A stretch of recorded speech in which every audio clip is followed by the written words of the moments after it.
Now, the process of delegation of authority. So, there are three elements, that is responsibility, authority, and accountability of delegation process, and it is completed in the following serial order. Assigning responsibility, अब जो process है पूरी की authority जो है वो कैसे delegate की जाती है, तो सबसे पहले इसमें रिस्पॉन्सिबिलिटी असाइन की जाती है और रिस्पॉन्सिबिलिटी के साथ पावर्स दी जाती हैं, अथॉरिटी दी जाती है, और फिर जो है अकाउंटेबिलिटी, आंसरबिलिटी फिक्स की जाती है। तो पहले तो रिस्पॉन्सिबिलिटी दी जाएगी ना, किसी काम को असाइन किया जाएगा, हम पहले भी बात कर चुके हैं कि responsibility means to assign some job, और जब कोई काम दिया जाएगा तो उस काम को करने के लिए पावर्स भी तो दी जाएंगी कि जब आप ये कोई काम कर रहे हो तो आपको ये अथॉरिटी है ना। और देन अथॉरिटी के बाद आप क्या हुए, आप आंसरेबल हुए, आप अकाउंटेबल हुए, आप ही जवाबदेही है, आप जवाब दोगे कि आपका वो काम कंप्लीट हुआ, नहीं हुआ तो क्यों नहीं हुआ।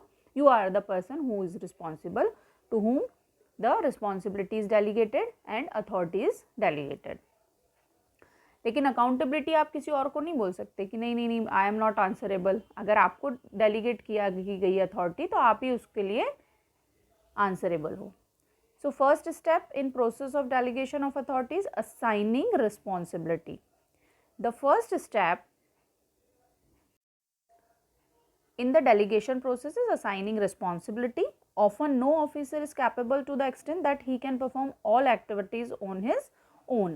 For his successful work performance, he divides the whole job. In this way, he keeps critical, crucial, significant job for himself and delegates the rest to his subordinates.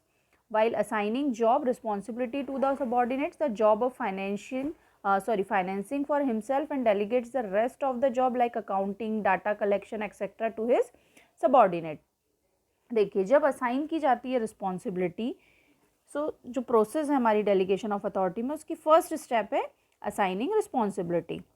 कोई भी ऑफिसर या कोई भी पर्सन जो ऑर्गेनाइजेशन में काम कर रहा है वो सारे वर्क नहीं कर सकता है, और उसे जब काम दिया जाता है और उस वर्क को प्रॉपर कंप्लीट करने में, सक्सेसफुल करने में, उसे जो काम है उसको डिवाइड करना होता है। और इस तरह से जो जिसको काम दिया गया है वो जो सिग्निफिकेंट जॉब हैं, जो क्रिटिकल हैं, जो क्रूशियल थिंग्स हैं, वो अपने पास रख लेता है और बाकी का जो जॉब है वो सबॉर्डिनेट्स को डिलीवर कर देता है। और जब वो जॉब देता है तो वो रिस्पॉन्सिबिलिटी देता है, उसने जॉब दी, इसका मतलब सबॉर्डिनेट रिस्पॉन्सिबल हैं।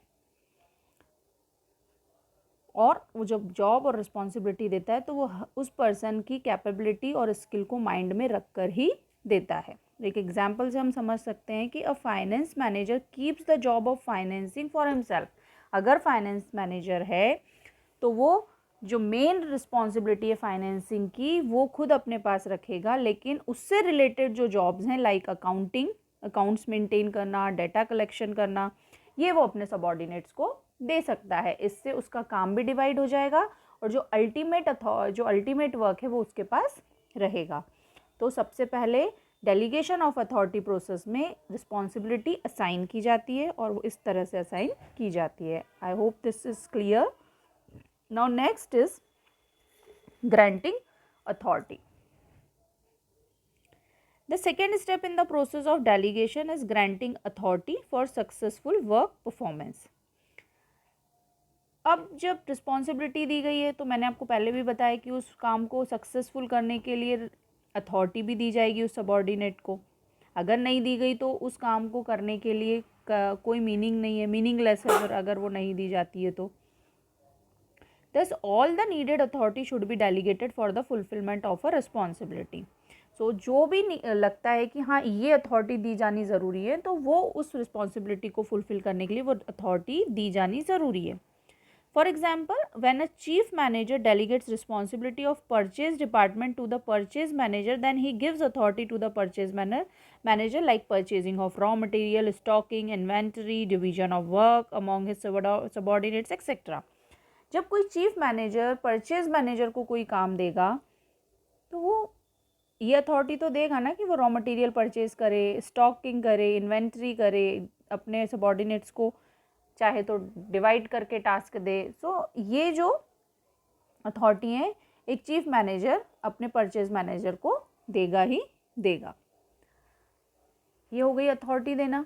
नेक्स्ट है हमारी fixing accountability. The last step in the process of delegation is to hold subordinates accountable for their work performance.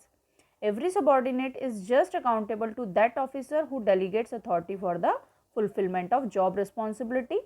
Accountability means justification demanded by the superior for the work performance. हम पहले भी समझ चुके हैं कैसे fix की जाती है अकाउंटेबिलिटी।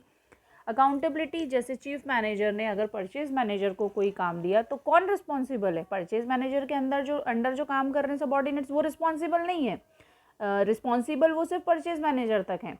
अकाउंटेबल कौन है? आंसरेबल आंसर कौन देगा कि आपका ये वर्क कंप्लीट नहीं हुआ? तो ऑफकोर्स ही बात है परचेज मैनेजर देगा। तो इस तरह से जो अकाउंटेबिलिटी है वो फिक्स की जाती है कि परचेज मैनेजर को अकाउंटेबल कौन है, आंसरेबल कौन है? सबॉर्डिनेट्स। और परचेज मैनेजर को किसने काम दिया था? चीफ मैनेजर ने। तो परचेज मैनेजर ही चीफ मैनेजर को आंसर देगा, चाहे वह कंप्लीट हुआ हो किसी और वजह से या सबॉर्डिनेट्स की वजह से। I hope this also clear.